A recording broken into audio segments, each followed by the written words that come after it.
నమస్తే welcome to our channel. నేను ప్రియా కౌశిక్. కాచిగూడలో అత్యంత దారుణమైన సంఘటన చోటు చేసుకుంది. భర్త భార్యని అత్యంత దారుణంగా చంపేశాడు. పూర్తి వివరాల్లోకి వెళ్తే వాళ్ళిద్దరూ ప్రేమించి పెళ్లి చేసుకున్నారు. సంవత్సరం తిరగగానే ఆ అమ్మాయి ప్రెగ్నెంట్ అయింది. అయితే ఆ అనుమానంతో ఆ అమ్మాయిని కొట్టి చంపేయడం జరిగింది. ఇది హైదరాబాద్ నడిబొడ్డున కాచిగూడలో జరిగిన సంఘటన. అయితే ప్రస్తుతం దాని గురించి పూర్తి వివరాలు తెలుసుకుందాం. లైన్ లో మన రిపోర్టర్ తేజ ఉన్నారు. హలో తేజ. చెప్పండి సో ప్రియాంక. ప్రస్తుతం అక్కడ అప్డేట్ ఏంటి తేజ? ఏం జరిగింది? పూర్తి వివరాలు ఏంటి తెలియజేస్తారా? రైట్. సో మేడం, ఈ ఘటన ఏదైతే జరిగిందో ఈ కుషాయిగూడలో మొత్తం హైదరాబాద్ అంతా కూడా ఒక్కసారిగా ఉలిక్కిపడింది. ఎందుకంటే ఇద్దరు కూడా చిన్న వయసులోనే మ్యారేజ్ చేసుకున్నారు. గతంలో వాళ్ళు లవ్ మ్యారేజ్ చేసుకున్నారు. అండ్ అలాగే ఆమె ప్రెసెంట్ ఆమె గర్భిణిగా ఉంది. 7వ నెల వరకు కూడా ఆమె గర్భిణిగా ఉన్నట్టు కూడా చెప్తున్నారు. ఇలాంటి టైంలోనే అతను చాలా దారుణంగా ఆమెను చంపేసి అదంతా కూడా ఒక ప్రమాదవస్తు సంఘటనలో జరిగిందని ఇది సృష్టించే ప్రయత్నం కూడా అతను చేశాడని చెప్పి పోలీసులు అయితే ఇప్పటి వరకు కొన్ని విషయాలు వెల్లడించారు. అసలు చంపాల్సిన కారణం ఏమైనా తెలిసిందా తేజ? చంపాల్సిన రీజన్ ఏంటంటే అతను ఆమెకి వేరే ఇతర సంబంధం ఉంది, అక్రమ సంబంధం అనుమానంతో. ఆ అనుమానంతో ఈ విధంగా ప్రవర్తించాడు. అండ్ దీనికి సంబంధించి గత కొన్నేళ్లుగా వాళ్ళిద్దరి మధ్య గొడవలు జరుగుతున్నాయి. అండ్ అలాగే వాళ్ళిద్దరు కూడా దూరంగా ఉన్నారు. తర్వాత మళ్ళీ తను గర్భం దాల్చిన తర్వాత మళ్ళీ వాళ్ళు కలిసారు. కలిసి మళ్ళీ రెంట్ కి ఒక ఇల్లుని తీసుకున్నారు. ఇల్లుని తీసుకుని అక్కడ ఇద్దరు కూడా జీవిస్తున్నారు. ఇదే టైంలో ఇతను తాగడం, సరిగ్గా పని చేయకపోవడం, ఆమె మీద ఇంకా అనుమానం ఎక్కువ అవడంతో ఇవే మాట్లాడడం, డైలీ గొడవలు పడడం. అంటే ఇరుగు పొరుగు వారు కూడా ఇలాంటివి మాట్లాడుతున్నారు. ఎప్పుడు చూసినా తాగేసి వచ్చి పిల్లని కొడతాడు, ఏం చెప్తాం చిన్నపిల్లలు, ఆమెమో చిన్నపిల్ల, పాపం చాలా బాధపడేది. సో అంటే మొత్తానికి ఒక రోజు ఇతను మరి ఎలా ఆలోచించాడో, లేకపోతే ఇతను మత్తులో ఉండి ఈ విధంగా ప్రవర్తించాడో, లేదంటే ఇతను ఎవరైనా సాయంతో ఎలా చేస్తాడో తెలియదు కానీ భార్యకి ఫుల్ గా డ్రింక్ చేపిచ్చాడు. ఆమెకు ఫుల్ గా డ్రింక్ చేపిచ్చి కడుపుతో ఉన్న మహిళకి డ్రింక్ చేయించాడు. కడుపుతో ఉన్న మహిళకు డ్రింక్ చేపిచ్చి తన పొట్టపై గర్భం పెన్నును దాల్చిన మహిళ ఆ పొట్టపై కూర్చుని తలదిండుతోటి తనకు ఊపిరాడకుండా నొక్కి చంపేశాడు.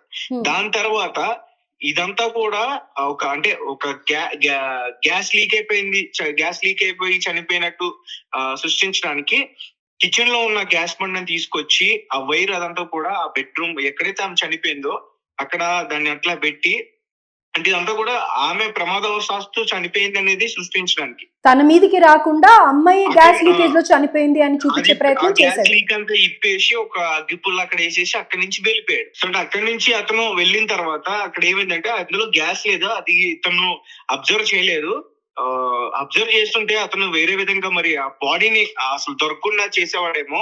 అతను అబ్జర్వ్ చేయకపోవడం వల్లే ఈ రోజు బాడీ దొరికిందని పూర్తిగా చెప్పుకోవచ్చు. అండ్ అతను చేసిన దారుణమైన పని వల్ల ఆ గర్భంలో ఉన్న పిండం కూడా బయటకు వచ్చి అక్కడ ఆ ప్రాంతం అంతా కూడా కొంచెం రక్తపు మడుగులో పూర్తిగా కనిపించింది.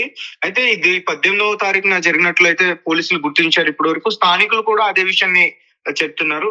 అంటే ఎంతకి వాళ్ళ ఇంట్లో ఎవరు రాకపోవడం, పైగా దుర్వాసన రావడం, బ్యాడ్ స్మెల్ ఎక్కువ రావడంతో అంటే ఇంటి పక్కన ఉన్న వాళ్ళు వెళ్ళి పోలీసులకి ఫిర్యాదు చేస్తే వాళ్ళు వచ్చి చూస్తే మొత్తం కూడా కనిపించింది. మొత్తం పోలీసులు పూర్తిగా ఆరా తీసి ఎందుకు ఈ విధంగా జరిగింది పూర్తిగా ఆరా తీస్తే మొత్తానికి అతని ఆచూకీ తెలుసుకున్నారు. అతను కాచిగూడ దగ్గర ఒక ప్రాంతంలో దొరికాడు. దొరికిన తర్వాత అతన్ని పూర్తిగా విచారిస్తే నిజమైతే ఒప్పుకున్నాడు. అతను చెప్పిన నిజాలన్నీ ఇప్పుడు మనం చర్చిస్తున్నాం. ఇది చాలా దారుణమైన సంఘటన. అలాగే వాళ్ళిద్దరికీ కూడా ఏజ్ చాలా చిన్నది. ఇతని పేరు అతిపాముల సచిన్ సత్యనారాయణ, తన పేరు స్నేహ, కాప్రోకి చెందిన అమ్మాయి ఈ అమ్మాయి. సో వీళ్ళిద్దరి పరిచయం ఎట్లా అంటే ఇన్స్టాగ్రామ్ ద్వారా పరిచయం అయ్యారు. తర్వాత ప్రేమగా మారడంతో 2022లో వీళ్ళిద్దరు పెళ్లి చేసుకున్నారు. అప్పట్లో సచిన్, ఇప్పుడు ఎవరైతే సచిన్ సత్యనారాయణ ఉన్నారో నిందితుడు, అతను ఫుడ్ డెలివరీ బాయ్ గా పని చేసుకుంటూ అప్పుడు ఇద్దరు కూడా కాలాన్ని గడిపేవారు. సో అయితే 2023లో వీళ్ళిద్దరికి బాబు జన్మించాడు. ఆ తర్వాత సచిన్ చేస్తున్న పని మానేసి జులాయిగా తిరగటం మొదలు పెట్టాడు. అంటే ఇంకా ఎటు పని చేయకుండా జులాయిగా తిరగడం, తాగుడికి బానిసైపోవడం. సో అదే టైంలో వాళ్ళ ఇంట్లో చాలా ఆర్థిక ఇబ్బందులు తలెత్తాయి. సో కొడుకుని పాత బస్తీకి చెందిన ఒక వ్యక్తికి అమ్మాలని పథకం వేశాడు. 2023లో వీళ్ళకి ఒక కొడుకు జన్మించాడని చెప్తున్నాను కదా. ఇంతకు ముందు ఒక బాబు జన్మించాడు, రైట్? అవును. ఆ 1.5 సంవత్సరం ఆ బాబుని పాత బస్తీలో ఒక అతనికి అమ్మేయడానికి సత్యనారాయణ ఒక పథకం వేశాడు. అయితే ₹1,00,000 అమ్మేయడానికి సిద్ధపడుతున్న టైంలో ఏమే పోలీసుల దృష్టికి తీసుకెళ్లి కేసు పెడితే అప్పుడు బిడ్డను రక్షించారు పోలీసులు. తర్వాత ఆ తల్లికి అప్పగించే బిడ్డని పోలీసులు సత్యనారాయణకి కొంచెం కౌన్సిలింగ్ ఇచ్చి పంపించారు. అంటే ఇక్కడ ఇంకొక చాలా బాధాకరమైన విషయం ఏంటంటే ఎవరైతే అమ్మబోయారో ఆ బిడ్డ మళ్ళీ తిరిగి వచ్చిన తర్వాత మరి అతనికి ఆరోగ్య పరిస్థితి బాగా చనిపోయిందని చెప్పేసి చనిపోయింది ఆ బిడ్డ అని చెప్తున్నారు. అందులో ఎంతవరకు వాస్తవం ఉన్నదైతే మాత్రం పూర్తిగా మనకు తెలియదు.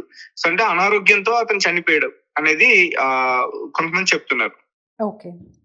తర్వాత మళ్ళీ కొన్నేళ్ళకి మళ్ళీ వాళ్ళిద్దరూ ఆ ఇష్యూ జరిగిన తర్వాత ఎవరింటికి వాళ్ళు వెళ్ళిపోయారు. ఈమె కాపురాలో తన ఇంటికి వెళ్ళిపోయింది, తన స్వగ్రామానికి వెళ్ళిపోయింది. సో ఇతను ఎక్కడ ఉన్నాడు ఏంటి అనేది అయితే పూర్తిగా తెలియదు. సో మొత్తానికి మళ్ళీ డిసెంబర్ నుంచి మళ్ళీ ఇద్దరు కూడా కలుసుకున్నారు. సో అంటే ఈసారి అమ్మాయికి సంబంధించిన ప్రాంతంలోనే ఒక ఇల్లు అద్దెకి తీసుకున్నారు. అప్పుడే ఈ అమ్మాయికి 7 నెలల గర్భవతి అయిన సంగతిన అతనికి తెలిసింది.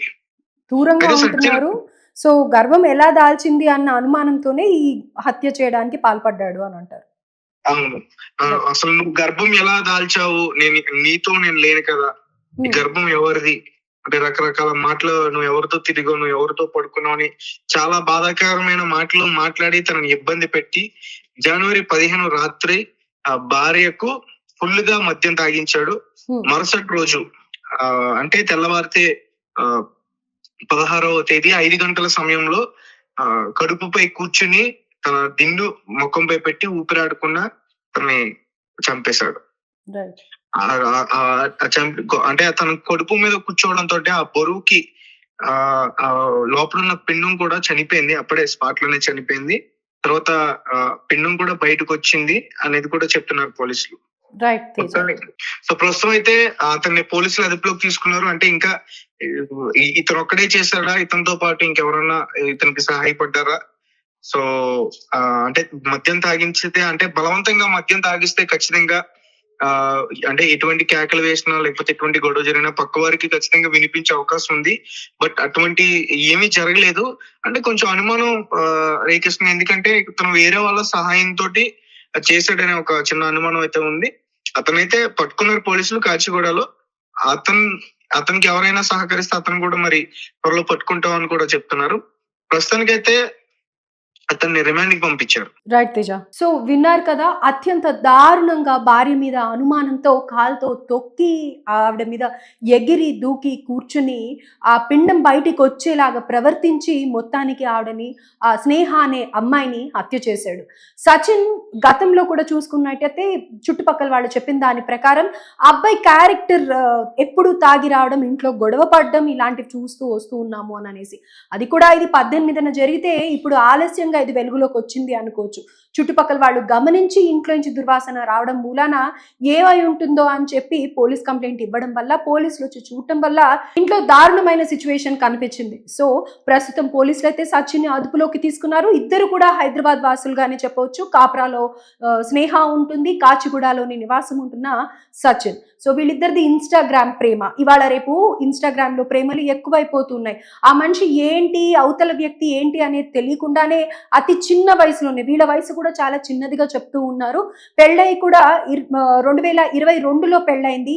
ఇప్పుడు ఇది 25. సో ఒక 3 ఏళ్ళు 4 ఏళ్లలోనే ప్రేమలు, పెళ్లిళ్ళు, డైవర్స్లు ఇంకా చూస్తూనే ఉన్నాము. ఇప్పుడు ఇది హత్యకి దారి తీసింది. సో ఇలాంటి అసలు ఆ కడుపుతో ఉన్న ఆడపిల్లని ఎంత జాగ్రత్తగా చూసుకుంటామో, ఎంతో బాధ అనుభవిస్తూ ఉంటారు వాళ్ళు. ఆ హార్మోనల్ ఇంబ్యాలెన్సెస్ కానీ, ఫుడ్ విషయంగా కానీ, కడుపులో బేబీ విషయంగా కానీ, అనేక స్ట్రెస్లకి, చేంజెస్కి డిఫరెంట్గా ఆ ఫీల్ని ఎక్స్ప్రెస్ చేయలేరు అనమాట. ఎంతో జాగ్రత్తగా చూసుకోవాల్సిన భార్యని ఏదేమైనప్పటికీ ఆ కడుపు ఎందుకు వచ్చింది అనేది కూడా గోరుతో పోయేదాన్ని గొడ్డల దాకా తీసుకెళ్ళి అసలు పెద్దవాళ్ళలో కూర్చోపెట్టో, వాళ్ళిద్దరు కలిసి లేనప్పుడు ఇద్దరు కలిసి సామరస్యంగా మాట్లాడుకుంటే పోయేదాన్ని ఆ అమ్మాయిని అత్యంత దారుణంగా చంపే వరకు చేశాడు ఆ అబ్బాయి. సో ఇందులో ఇంకా అనుమానాలు చాలా ఉన్నాయి అని అంటున్నారు. పోలీసులు అయితే ప్రస్తుతానికి అదుపులోకి తీసుకున్నారు కాబట్టి ఇంకా ఎవరి సహాయం అయినా ఉందా? ఒకవేళ నిజంగా మద్యమే తాగించినట్టయితే మరి ఆ అమ్మాయి కేకలు పెట్టాలి, బలవంతంగా చేసినట్టయితే గనుక, తాగిపించినట్టయితే. అలాగే ఆ కొట్టిన సమయంలో కూడా అరుపులు వినిపించాలి. మరి అలాంటి అరుపులు ఎప్పుడు వినిపిలేదు. ఇప్పుడు వాసన వచ్చే వరకు కూడా ఆ ఇంట్లో ఏం జరిగింది అనేది తెలీదు. వాళ్ళ గొడవలు, కొట్లాటలు అడపాదడపా వినిపిస్తూ ఉండేవి. కానీ మరి 3 రోజుల క్రితమైతే ఏదైతే ఘటన జరిగిందో ఆ ఘటన సమయంలో ఆర్తనాదాలు లాంటివి ఏవి వినిపిలేదు అని చుట్టుపక్కల వాళ్ళు చెప్తూ ఉన్నారంట.